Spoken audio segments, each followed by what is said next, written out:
Hey guys, I want to ask something. Ndabashuje mwese.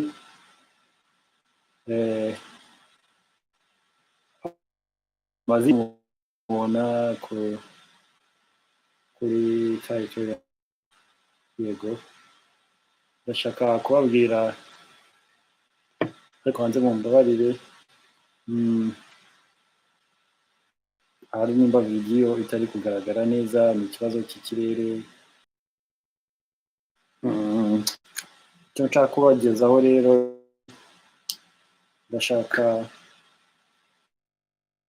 kureba uburyo bumwe dushobora kuba twakora deal nyuma deal kuri deal zanjye rero ziba zifatika kandi deal zanjye ni ibintu biba biriseye kandi deal zanjye iyo winjiyemo ibintu byanjye deal zanjye zose nkora ni ibijyanye n'amafaranga gusa.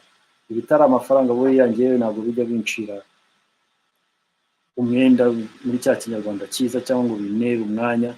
Icyo tuba tureba cya mbere cyo ni amafaranga, it's money. Rero ubu icyo nashaka kuvuga, murabizi iminsi tumazemo iminsi ya ewana, bamwe bari bafite ikibazo cy'amafaranga, abandi n'igishoro. Ariko ngiye icyo nshaka kugiraho, icyo nshaka kubwira abantu nka young generation, abantu tukiri batoya mu maboko y'abandi byose bavuga. Umunyarwanda yaravuze nabyo bya lockdown. Bibaze lockdown yamaze amezi, hamwe biterwa n'igihugu, nkatwe turi bitewe n'ahantu n'igihe lockdown imaze amezi agera nko muri 4.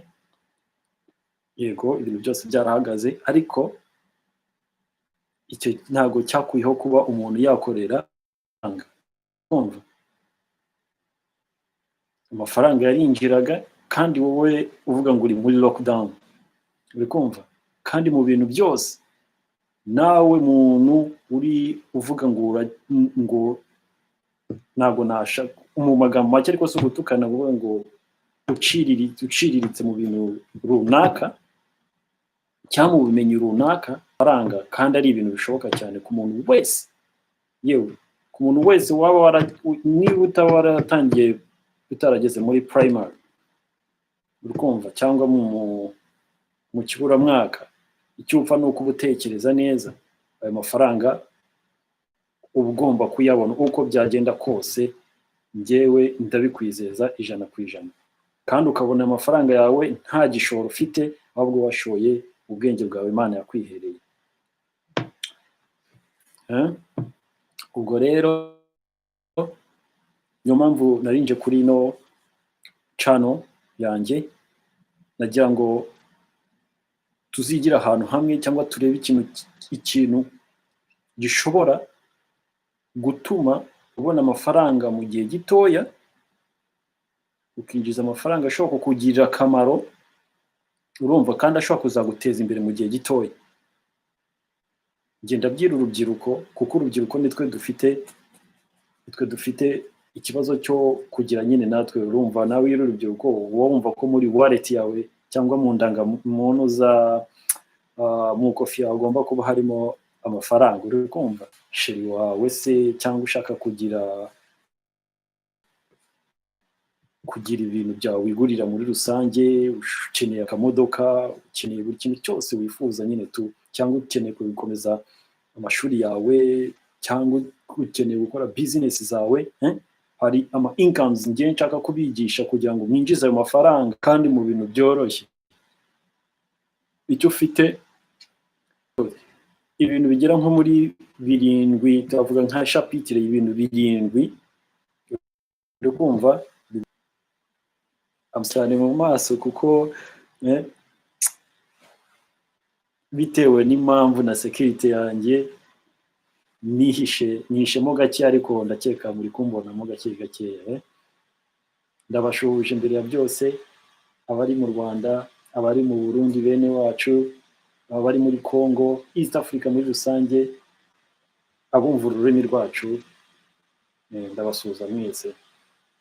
ubwo rero ikintu tuzareberaho tugashaka kureba uburyo ni gute dushobora gukorera amafaranga. uri kumva ni gute ushobora kubona ukabyuka mu gitondo ukavuga ati njyewe ndaza kwinjiza amafaranga tuvuge magana $300 ndaza kuzinjiza uyu munsi njye navuye mu rugo nicaye mu rugo. ni gute nazinjiza kandi amafaranga akinjira cyangwa ukanarenda amanuza class tutangira nyine kubyiga muri step by step. Ejo icyo ufite ni ukuzuga subscribinga kuri channel, then nkareba abantu bashaka kwiga icyo kintu, noneho icyo kintu nabona bari w'abantu runaka bashaka kubikurikirana, njyewe akaba mfata icyemezo cyo kuza online kwigisha ibyo bintu. uri kumva kandi ndakeka umuntu byose uzatendinga icyo kintu ntazahomba. bamwe ngiye bakunze kuvuga ngo nkorana na Freemason cyangwa se noza Illuminate kubera amadiru yanjye nkora, ariko kwigisha uburyo dore isi ahantu tugeze n'ahantu hakomeye. kumva noneho kuri Sony izi virus zateyemo, uri kumva zazanye ibintu bikaze, ariko we nubyiteho no matter what ugomba kubona icyo ukeneye wowe, nubwo haza za virus igihumbi ariko we amafaranga yawe akinjira ntacyo bivuze.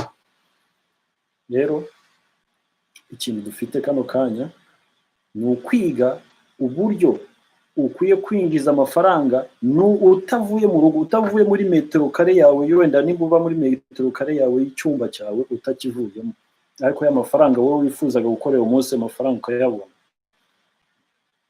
kumva kandi nshobora no kukwereka uburyo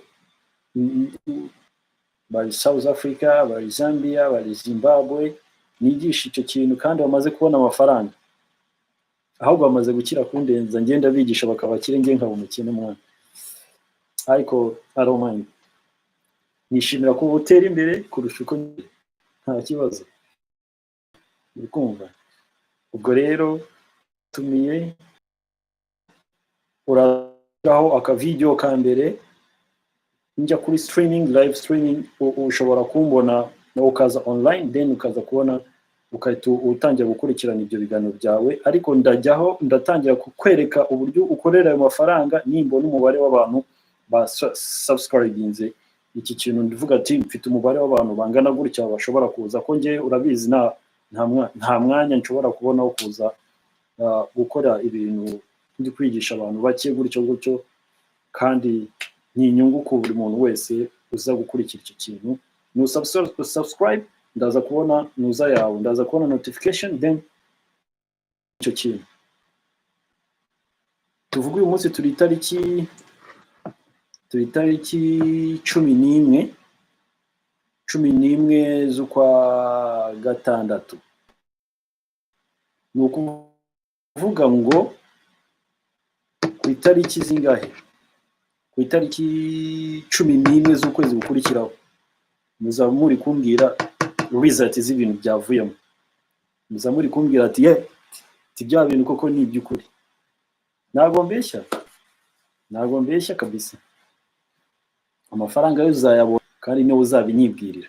icyo ufite bwira inshuti zawe, bwira abavandimwe bawe, yewe ubwire na papa wawe na mama wawe, abashaka gukorera amafaranga bose baze ubatumire baze bakurikire live cyangwa bakore subscribe kugira ngo mbashe kubona abantu babikeneye. nimba ari benshi nze kwigisha ibyo bintu.